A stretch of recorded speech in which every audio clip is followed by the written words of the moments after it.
Bonjour à toutes et à tous, et bienvenue. L'Église évangélique protestante de Carnières est heureuse de vous retrouver aujourd'hui pour partager un moment précieux autour de la parole de Dieu. Installez-vous confortablement. Que cette prédication puisse vous éclairer, vous fortifier et vous inspirer dans votre marche quotidienne avec le Seigneur. Un passage dans l'évangile de Luc au chapitre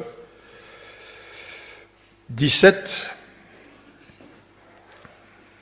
et au verset 11. C'est un passage connu, je crois, pour ceux qui lisent leur Bible en tout cas.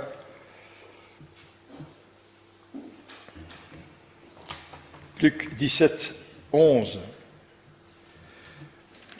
Soyons attentifs au texte. Jésus se rendant à Jérusalem,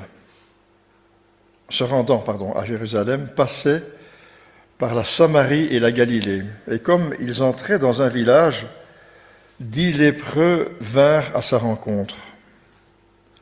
Se tenant à distance, ils élevèrent la voix et dirent « Jésus, Maître, aie pitié de nous ». Dès qu'il les eut vus, il leur dit « Allez, vous montrer au sacrificateur ». Et pendant qu'ils y allaient, il arriva qu'ils furent guéris. L'un d'eux, se voyant guéri, revint sur ses pas, glorifiant Dieu à haute voix. Il tomba sur sa face aux pieds de Jésus et lui rendit grâce. C'était un Samaritain. Jésus, prenant la parole, dit « Les 10 n'ont-ils pas été guéris? Et les 9 autres, où sont-ils? Ne s'est-il donc trouvé que cet étranger pour revenir et donner gloire à Dieu? » Puis il lui dit, « Lève-toi, va, ta foi t'a sauvé. »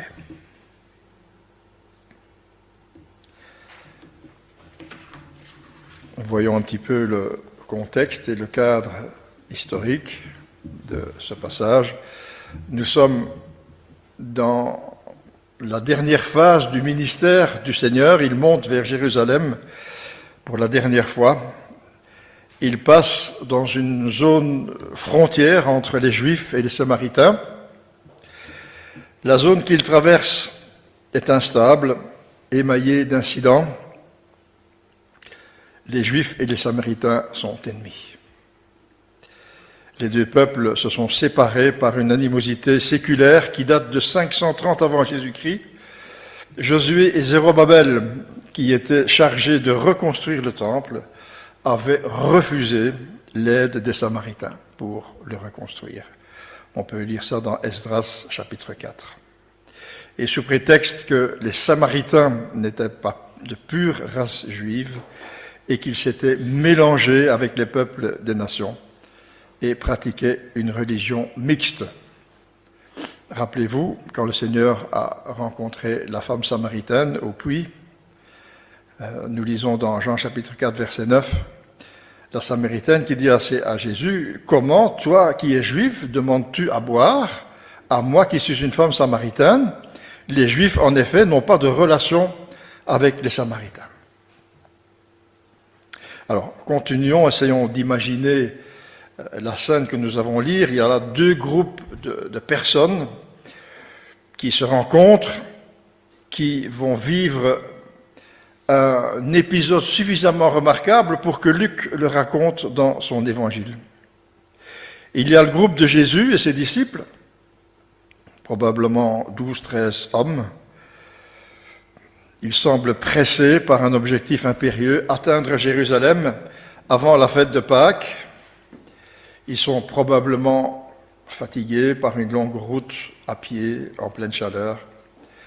Peut-être ont-ils l'air fatigués par le voyage et pourtant ils sont porteurs d'une espérance inouïe. Jésus, le Messie, est parmi eux. Ils sont porteurs d'un message parlant d'une bonne nouvelle. Le royaume de Dieu est proche. La délivrance est proche. Jésus avait déjà une large réputation. C'est lui qui avait dit de lui-même un jour dans une synagogue, « L'Esprit du Seigneur », je parle de Luc 4, verset 18, « L'Esprit du Seigneur est sur moi », avait-il lu. parce qu'il m'a oint pour annoncer une bonne nouvelle aux pauvres.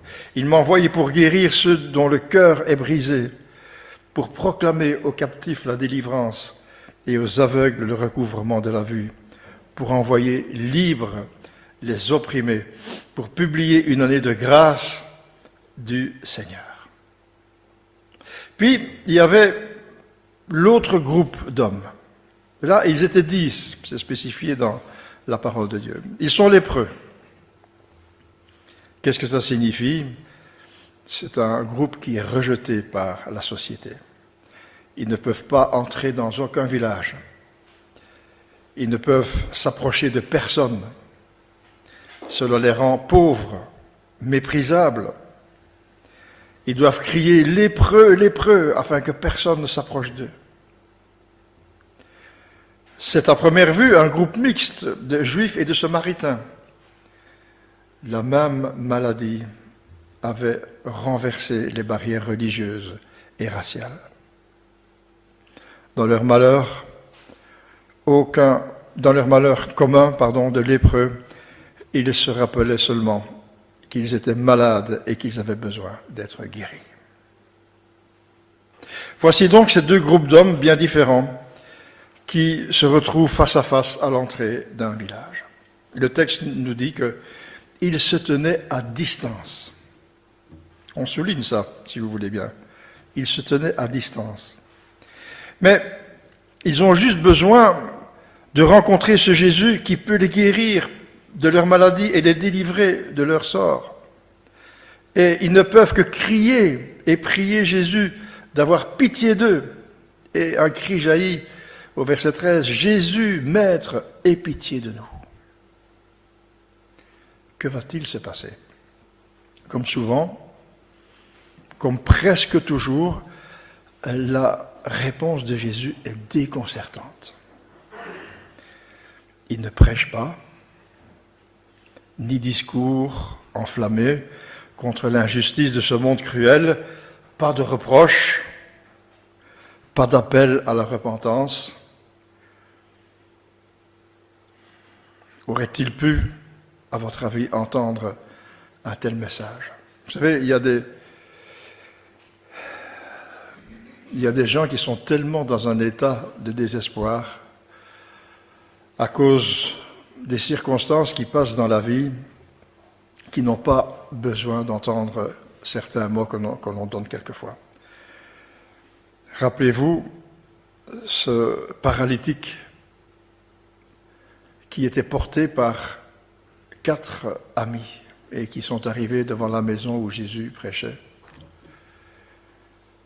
Ce paralytique ne pouvait pas s'approcher de Jésus si ce n'était que 4 amis l'ont vu dans quel état il était et ils l'ont amené au Seigneur, vous savez, par le toit, on connaît les détails, et le Seigneur lui a simplement dit « Ta foi t'a sauvé ».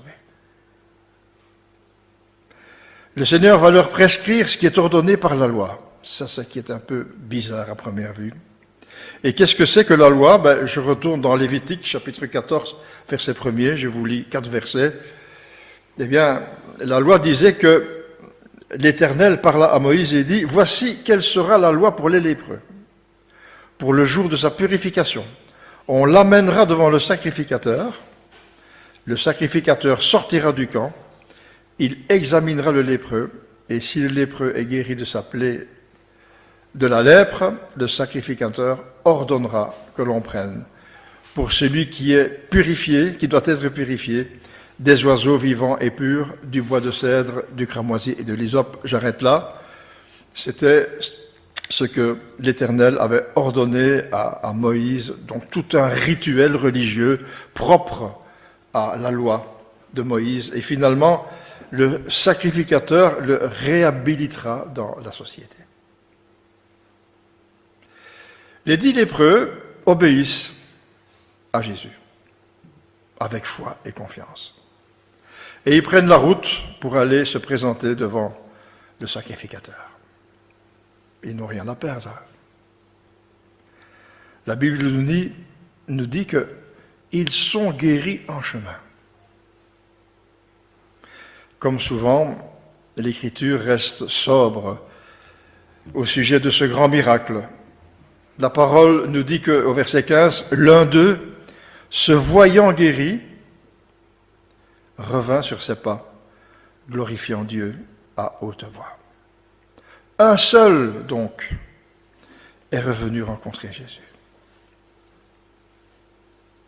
Pour lui, revenir à Jésus pour le remercier, le glorifier, est plus important que de suivre le rituel religieux de la loi. Les 9 autres, alors, n'ont-ils pas été l'objet de la miséricorde de Dieu?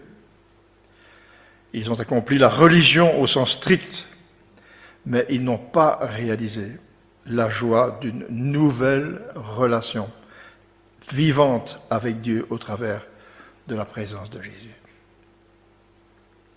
Jésus a pourtant transformé leur existence de fond en comble.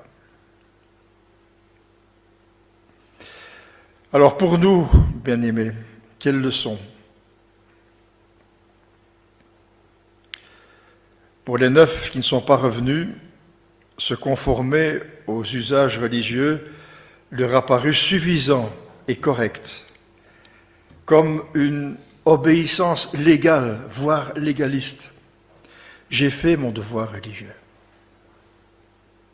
Cette triste attitude religieuse a, quelque part, anesthésié en eux la joie de la délivrance, l'émerveillement devant la grâce, on en a parlé dans la présidence, la capacité d'adoration et de reconnaissance. C'est aussi le moment pour nous de nous poser cette question peut-être, où en sommes-nous vis-à-vis de notre relation avec Dieu? Peut-être qu'un jour le Seigneur nous a fait du bien. Il a opéré un miracle. Il nous a fait passer de la mort à la vie quand nous avons compris l'œuvre du Seigneur et que nous l'avons accepté dans notre cœur, que nous sommes repentis de nos péchés et accepté le salut que le Seigneur nous offre à la croix. Peut-être le Seigneur a-t-il répondu favorablement à une prière que nous lui avons faite. Alors, religion ou relation, c'est souvent ce que nous avons besoin de mettre en valeur quand nous rencontrons une personne qui se dit chrétienne, de tradition. Et oui, ici, on voit bien la différence entre ceux qui se sont basés sur la religion uniquement et le seul qui est revenu pour avoir une relation avec le Seigneur. Avons-nous été de ceux qui reviennent tomber sur leur face aux pieds de Jésus pour lui rendre grâce? Vous savez, aujourd'hui, on ne fait plus ça. Je crois que c'est exceptionnel, sauf si le Saint-Esprit nous met ça à cœur, mais quand nous réfléchissons à ce que le Seigneur a fait pour nous, je crois que la présidence a préparé un peu cette réflexion. Qu'étions-nous avant et que sommes-nous maintenant? Nous devrions aussi, comme ce lépreux guéri, en tout cas le faire d'une manière spirituelle, mais tomber sur notre face aux pieds de Jésus pour lui rendre grâce. Jésus dit, les 10 n'ont-ils pas été guéris? Où sont les 9 autres? Ne s'est-il trouvé que cet étranger pour revenir donner gloire à Dieu? Un seul est revenu. C'était un Samaritain, un étranger, un de ses voisins méprisés des Juifs, un de ceux qui n'entretenaient aucune relation avec eux. C'est donc un étranger qui sera un modèle de foi. Il n'y a pas eu que, dans cet épisode, rappelons-nous du bon Samaritain, qui est également un modèle pour nous. La femme samaritaine, qui, quand elle a découvert qui était Jésus, est partie dans le village crier à tout le monde, « J'ai rencontré le Messie ». J'ai bien aimé aussi cette expression, « Il s'est vu guéri. Le texte nous dit, se voyant guéri, il revint sur ses pas. Le verbe voir utilisé ici est remarquable et il vaut la peine de voir un petit peu, si ce n'est pas un peu plus que voir de ses yeux. Il induit une compréhension plus profonde. Le malade sait au fond de lui qu'il vient d'être au bénéfice d'une guérison miraculeuse. C'est ce qui l'a différencié des 9 autres. Il a décidé, il a pris une décision. Il a changé de route, il est revenu sur ses pas. Il a fait demi-tour. Ce changement radical de direction dans sa vie a le sens de la conversion, que nous connaissons tous, j'espère. Il s'est opéré chez lui un changement de statut. Comme nous dit 1 Jean chapitre 3 verset 14, il est passé de la mort à la vie. Et il est revenu pour rencontrer personnellement Jésus. Il est revenu pour le glorifier à haute voix. C'est tout des petites phrases qui sont importantes de mettre en valeur. Il est revenu glorifiant Dieu à haute voix. Il est venu se jeter aux pieds en lui rendant grâce, en le louant et en l'adorant.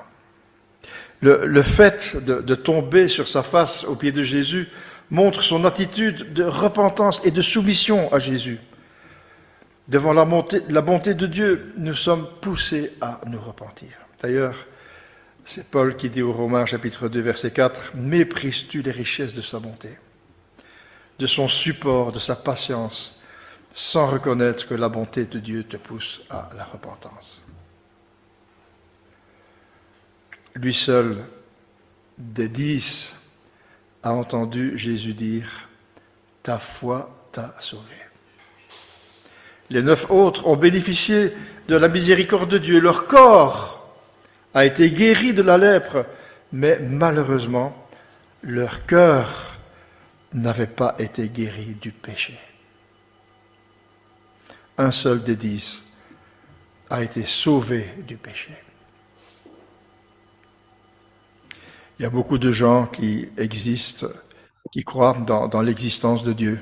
Je vous parlais tout à l'heure des personnes qui se disent chrétiennes, mais pas pratiquantes. Moi, je suis chrétien, mais je ne pratique pas.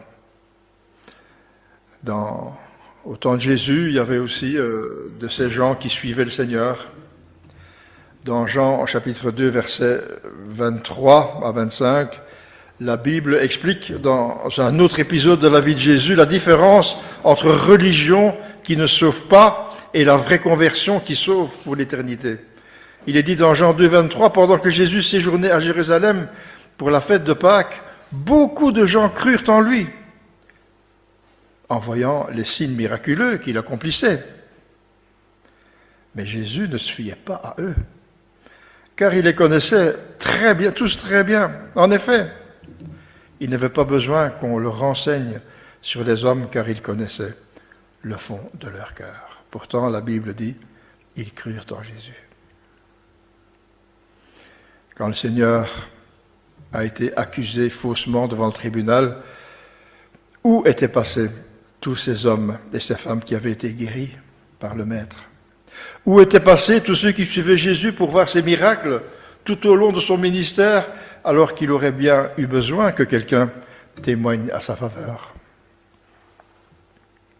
Un Samaritain qui est revenu repentant aux pieds de Jésus a rencontré son Sauveur et son Maître, l'auteur de sa guérison, et nul ne pourra jamais les séparer. La Bible dit, car j'ai l'assurance que ni la mort, ni la vie, ni les anges, ni les dominations, ni les choses présentes, ni les choses à venir, ni les puissances, ni la hauteur, ni la profondeur, ni aucune autre créature ne pourra nous séparer de l'amour de Dieu manifesté en Jésus-Christ notre Seigneur. Quand je lis ce passage, je ne peux pas faire autrement de penser aux frères Masse. C'était un de leurs chants favoris qui était enregistré dans mon studio. Et combien ils ne l'ont pas chanté dans les enterrements et à de nombreuses reprises. Je termine par la dernière phrase, parce que la dernière phrase est aussi importante. Au verset 19, il est dit « Lève-toi, va, ta foi t'a sauvé. » Alors ce Samaritain, lépreux guéri, ne devait pas en rester là, agenouillé ou prosterné devant Jésus. Jésus lui dit « Lève-toi, va, ta foi t'a sauvé. » Quand on a rencontré le Seigneur, on ne reste pas devant lui prosterné, bien qu'il y ait des moments pour le faire, certainement. Mais le Seigneur dit « Lève-toi, va, ta foi t'a sauvé. » Se lever, s'engager, aller à la suite de Jésus. Et cette petite phrase, comme dans ce genre-là, se répète souvent dans le Nouveau Testament. Rappelez-vous de la femme qu'on a retrouvée adultère et qui était amenée devant Jésus, et tout le monde l'accusait. Et vous savez que Jésus a écrit par terre, on ne sait pas vraiment quoi, plusieurs ont essayé d'imaginer ce qu'il écrivait, mais ça n'a pas d'importance. Toujours est-il que le Seigneur a dit, voilà, que celui qui n'a pas péché lui jette la première prière, ou quelque chose dans ce genre-là. Et personne, bien sûr, tout le monde a été pris dans sa conscience et personne n'a osé jeter la pierre et ils sont tous partis. Mais il y a eu une dernière phrase aussi. Va et ne pêche plus. Toujours un petit mot, quand on vient près du Seigneur, quand on se donne à lui, quand on comprend sa grâce, le Seigneur ne nous demande pas de rester là, mais d'aller. Ici, lève-toi, va. À cette dame, il a dit, va et ne pêche plus. Un lépreux qui s'est purifié de sa maladie honteuse va maintenant changer de vie. Bien-aimés, ça me touche parce que il nous arrive, et il m'arrive en tout cas, que je sois comme ces 9 qui ne sont pas revenus. Parce que souvent, je suis plus enclin à demander qu'à remercier. Et cette histoire, malgré tout, me touche aussi parce que nous devons réfléchir et ne pas oublier de remercier le Seigneur. Et je suis heureux que vous soyez ce matin présents ici parce que nous l'avons fait ensemble. J'espère que vous l'avez fait avec moi de tout votre cœur et que notre vie de tous les jours puisse aussi refléter cet amour pour le Seigneur, cette reconnaissance. Aussi aller, prêcher, travailler pour lui, cultiver la relation avec lui. On ne sait pas ce qui s'est passé avec ce Samaritain lépreux. Nous avons le Saint-Esprit que le Seigneur nous a donné. Lui nous aide dans la relation avec Dieu, il nous aide dans ces moments d'intimité, il nous montre le chemin de l'intimité. Il nous incite à être intimes avec Jésus dans des moments de prière, dans des moments de remerciement, d'adoration. Et que le Seigneur nous encourage à le suivre et à être fidèles. Seigneur, nous te remercions pour ta parole. Elle est précieuse pour nous. Quand nous la lisons, elle nous fait du bien. Permets, Seigneur, que nous ne soyons pas comme ces 9 lépreux qui ne sont pas revenus près de toi pour te remercier.